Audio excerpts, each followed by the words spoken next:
Hey guys, Emo Tempest here, and today I want to show you my Ice Water Hand Disruption deck. I built this a while ago when I went to the Cards of Ivalice tournament. I didn't have a chance to do a tournament report for you, but I will talk about it briefly here. It was a great event. It was a small venue, but it was really nice. There was about 30 plus people, I believe. Andy Carmona took first place that day. He got the trophy. He brought it back playing Mono Lightning. I unfortunately didn't make top 8 on that one. I got 9th. This deck did really well. The only one bad game I really had was against that Palomporum budget deck that people were talking about a little while ago. And the main problem was that this deck is super, like, how can I put it? It's super aggressive, and it's super the title says, it's hand disruption, so it kind of revolves around that. The main idea is you want to put your opponent behind while you go ahead the whole game. And the main cards for that are Mog, Buckaboo, and obviously, Genesis and Lock. But the real main reason I lost that one game was because of Fusoya. And Fusoya pretty much single-handedly destroys everything in this deck, like with one blast. So that was the bad matchup. Either way, I had a good time. I met a lot of cool people that day. And yeah, like I said, the deck performed as it should. I'll go over. I have a combo video for you guys after I go over the deck with you, and just so you get an idea, you always want to open up Realm and Buckaboo, and that's the main thing. That's just your go-to, or even a Buckaboo and a Sid, so you can play it twice. There's a lot of things you're looking for, but anyway, we'll just go right into the forwards now. All right, first here is Realm at 3. You want to play her. You want to open her as possibly as often as you can. She's the main thing. You want to get out the Buckaboo or your Tomberries. Yeah, best card for the search your monsters. I'm playing 2 Strago. Strago is just an extra out. I don't often find myself wanting to use his S ability, but just the idea of that he can bounce a forward and or a monster when he comes out. And everyone's pretty much 6 here, so you're always going to get away with that. 2 Mog. I love Mog, and I stand by him. He got me my top 4 at the Crystal Cup, but I cannot play more than 2. I've tried it. It gets cloggy, and you don't need him later in the game. Once he's done what he's done, once he's drawn you a few cards a couple times, that's it. He goes away, and that's fine. You don't need to bring back another one. Playing triple Gao. The main thing behind Gao is that you want to get him. You're not shooting to get him strong enough to like walk over things, but it does help obviously in certain matchups. But you want to bring back Buckaboo as often as you can. Tomberries just to help deal with forwards, and Shortingers obviously for value in case you want to get back another Realm or something else like that. But yeah, triple Gao. Now the ice ones are double Genesis. Again, I've said it before and I'll say it again. I don't own a 3rd Genesis, but I would obviously put in a 3rd if I could. That card is too good. This helps with removing your opponents, not removing, but like dulling and freezing your forwards. Removing in the sense where they're not capable to block you, so you can get your damage points in, so you can like have them discard. 2 Celis. I think Celis is good at 2 in this deck because she's the same thing. She's kind of just a big body, kind of helps you deal with freezing your opponent's dual forwards, and it just helps you keep that momentum if you need to keep them locked down. Triple Setzer. Just you want to get the searches off too. He's also very important to, again, like remove in the sense where they can't block certain threats. Certain threats can't block you, and he helps with that a lot. Obviously, triple Lock. His on deployment effect is mandatory in this deck. Like he has to come out and make you discard a card. Again, it's very common that you'll get this Realm, and Gestalt or Strago and Mog. Anyone, like you're always gonna get it. It shouldn't be a problem. Next is 2 Renoa. I just feel like she's a great late game or like rush down final play kind of gal. And 1 Kefka. Again, the best part about this Kefka is that it's searchable both by Setzer and Empire Sid, and you can also bring it back with if you hit Schrodinger. But the best idea is when you've played your Schrodingers, you can kind of just throw them away. A lot of the places you can remove the Schrodingers and the Setzer or the Renoa and then just push in for game. It kind of is like a board wipe or a board, clear. But yeah, he's really good. Just the tech of 1, obviously, if you have it, you save it. Sometimes, honestly, there are occasions I found myself pitching it. It all depends where you are in the stage of the game, really. Yeah, so that's it for the forwards. I don't think I missed anyone, but they're definitely it's the 6 package. You guys have seen it. You're familiar with it. It's really strong, and I can't deny that. So, yeah, we'll go into the monsters real quick. And now the key card, obviously, is Buckaboo. You want to open Buckaboo no matter what. Like, that has to be the main thing you do. If you can open up Realm Buckaboo in your first turn, you are set for the rest of the game. Again, the perfect thing is Realm Buckaboo and Mog, because you want to get into Mog right after that. So again, the problem is people are gonna try to play around your Buckaboo. So they're gonna pitch 1 to play a backup and then discard 2 and wait a turn. Usually, that kind of leaves them behind if you were able to drop Mog on turn 2, because then they would have to, usually pitch another 2 cards to use an out to get rid of Mog. But that doesn't happen very often. Even like against the Alcid thing, like you're still in a good spot because they kind of don't have any cards after that play. So Buckaboo is very important in this deck. It's very aggressive. You want to just get it out there as soon as you can. Also, depending on how many how many backups your opponent has and how many cards in their hand, you always want to get Buckaboo back. The safe play is anything with 3 backups and 3 cards in hand. You kind of still want to force them to do it. If they have 2 backups, for the most part, you always want to get Buckaboo down, because they're gonna still have to pitch 1 to play pitch 1, tap 2 to play a 4, and then they'll still have to discard. So those are your kind of ranges. If they have 5 backups and like 1 card, don't obviously prioritize Tomberries and Schrodinger. But yeah, Buckaboo. If you guys test this out, you'll see what I'm talking about as you go through the games. Buckaboo's less important throughout the game, but early, like the first 5 turns, is you want to, if possible, drop him twice. Next is the Tomberries. Now, if you guys you can obviously see here, I'm only playing 3 summons, and I don't have any banner backups. So, Tomberries is what you're going to use to help deal with stronger forwards, as well as turn the battle in your favor on the longer matchups, the mid to late game matchups. Ideally, you'd win in 5 turns or a few turns, because your opponent is behind, and you just keep like piling things on for them. But Tomberries helps in both senses. Where, let's say you're fighting Earth or something big, I think the Earth matchup is the one I remember using Tomberries the most of. So you can swing with your forwards, and if they block and you don't have Mateus, you can always Tomberry to reduce them, or Sid Waff to bring Tomberry, and then Tomberry again. And the reduction is just always enough what you need to get through their forwards. And like I mentioned, Schrodinger, for short, he just is value. And he's, ideally, I don't want to waste my forwards with the Kefka. So he's just there to help speed things up. And I know it's hard to get Mateus, but when you do Schrodinger into a Mateus, it's the best, because you'll draw a Mateus and something else, and then you're set for the next 2 turns. And that's really how it goes. But remember, if you can Kefka with using the Schrodingers, it's just easier. The other thing is you can always use Realms Effect to make Schrodinger forward, so he's not completely dead, but I'm sure you guys knew that, or you've thought about it. And the backups are simple. Double Astrologian, you just want to make sure you can keep in the active state, like I always say. You always want to make sure that I just appreciate Astrologian as a great defensive card as it is an offensive card. Green Mage. The reason I took 2 Green Mage this time was because I predicted a lot of Paradise and a lot of Star Sibyl, and Green Mage stops action abilities like those. So the main thing is I expected a lot of people to do Star Sibyl and try to get their big guys on board, or their Paradise, just stuff like that, and I would cancel it. Unfortunately for me, I wasn't able to have Green Mage when I ran into Fusoya to just live an extra turn, but whatever. But it does help with those things, so I put Green Mage.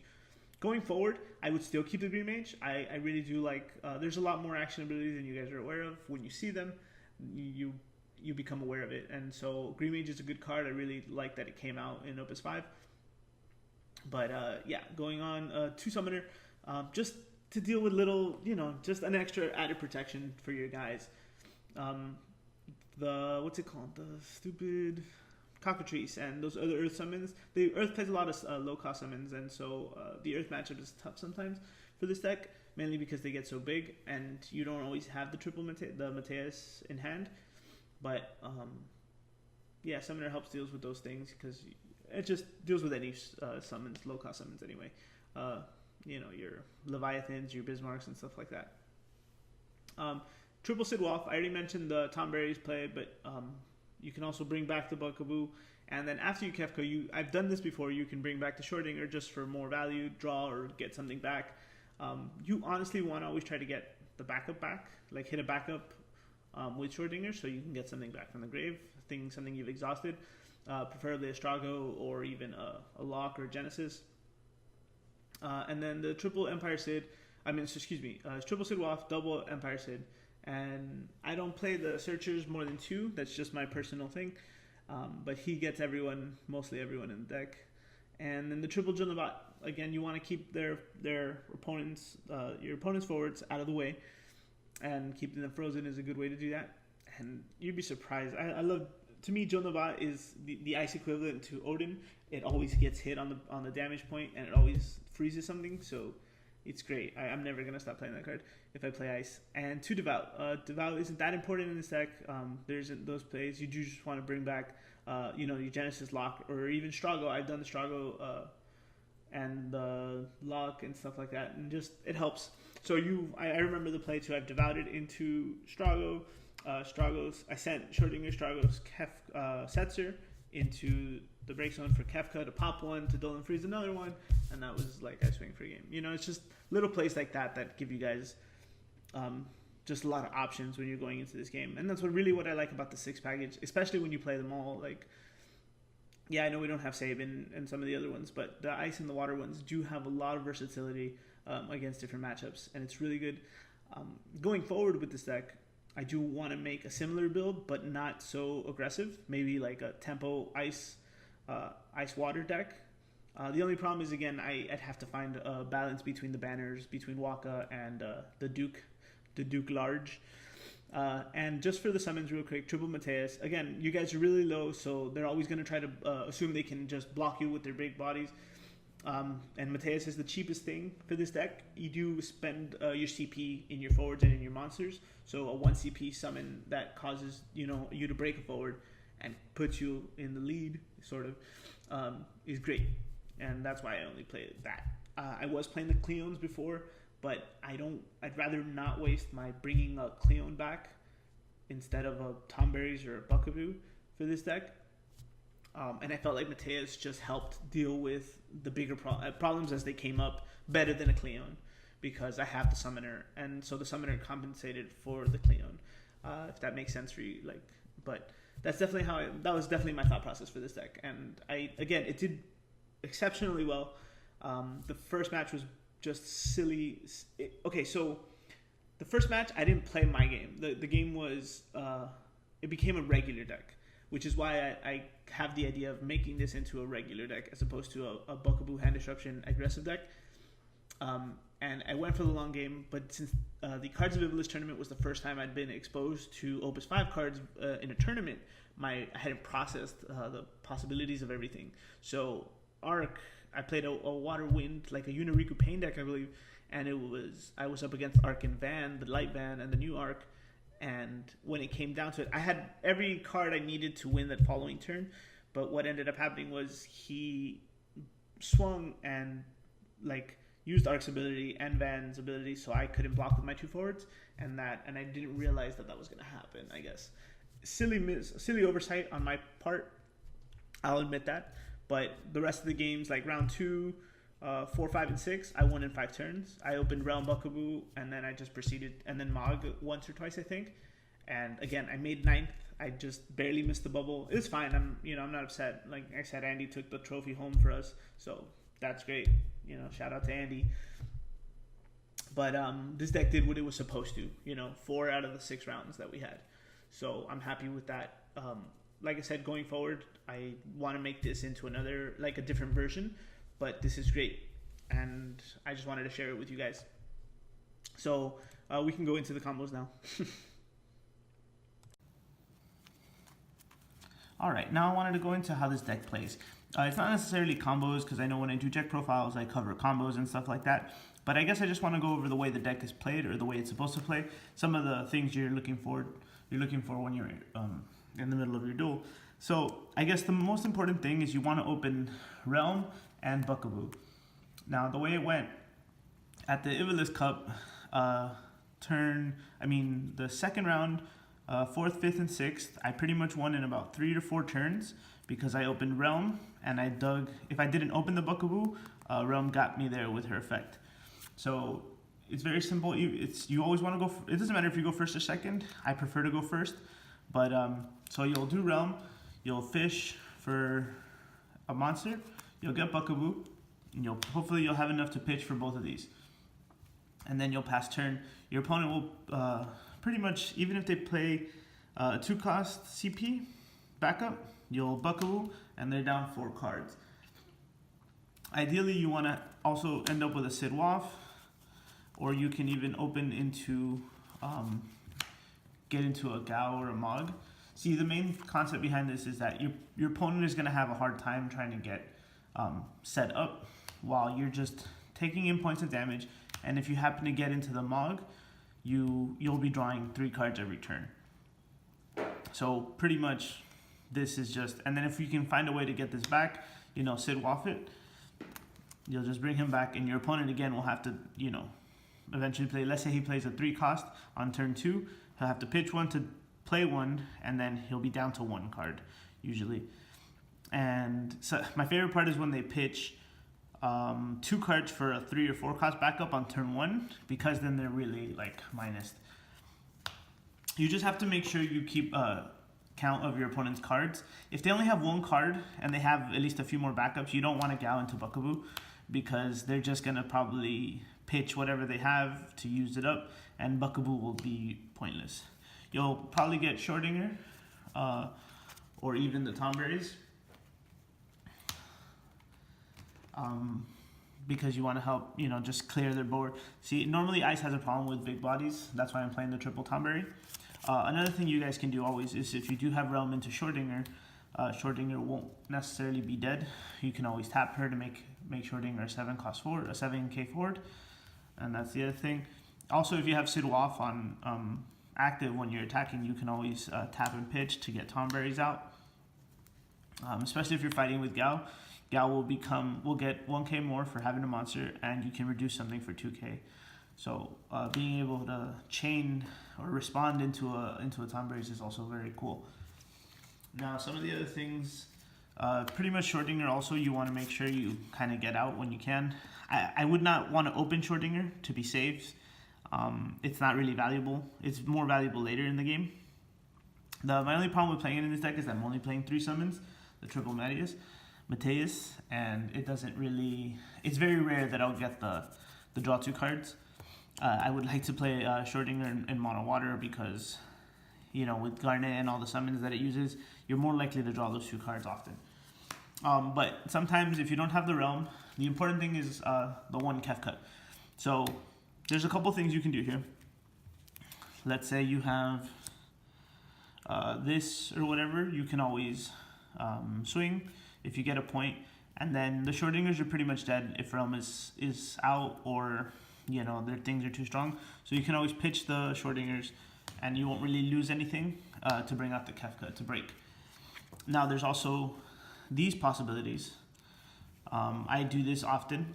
Sometimes I will swing with Setzer, and then, or even you don't even have to swing. If you have the other forwards, or if you have anybody else, let's say you have Locke or Genesis, and they're available to swing for extra damage. Try to help to get your opponent to discard, because that's really what we're going for here. Your opponent, you don't want to have your opponent doesn't need cards. Well, they need them, but you don't want them to have them. So what I like to do is I'll like I said, if you have the Schrodinger, even the Tomberries or the Buckaboo, if you feel like they're just gonna sit there and they're not gonna get the value they need, you can pretty much send them with the Setzer to pop the Kefka. You can pop one and Dolan freeze one, and then you can go ahead and get your attacks off. Same thing with Renault. I did this at least once in the tournament, and I know I did this a couple of times while playtesting this deck. Just The best part about this is that you can search it, like with Setzer or Gestalt Sid, and that's being able to have access to that is very important. The other thing you can do, I did this once, not in tournament, but Schrodinger pulled a backup and got Kefka back from the grave. And when I get Kefka back, then I can just send the Schrodinger and the other stuff or whatever I need to get the effect off. So those are just some of the plays. And like I said, we play the triple Mateus just in case. There's no power-ups here. There's just attack power reduction from the Tonberries, and Gal powers himself up. So you have to make do. These are very important. You have to make do. Choose them wisely. Choose which forwards to get rid of wisely. And that's about it. Strago is also there for extra removal. Celeste is there to help freeze and deal 4k if you need to. Devouts are just to bring back stuff. Jill is to keep frozen. And Summoners for to cancel summons. Green Mage to cancel action abilities. And Astrologian kind of to activate just your forwards after you get in for damage. Because you could activate Realm, have her tap to make something a forward, or if you want to swing with Setzer, they'll usually let Setzer go through, and then you can always just activate him on your next turn, have him block, go and free something else, and etc. But yeah, playing these guys early turn, you always want to try to open one of these. This is the play. That's what you're searching for, and that's how this deck is going to work. Like I said, round 2, 4, 5, and 6, I opened this. And I eventually got into the Mog as well. So I was drawing 3 cards, and they were losing cards every turn. So the momentum just jumped way ahead.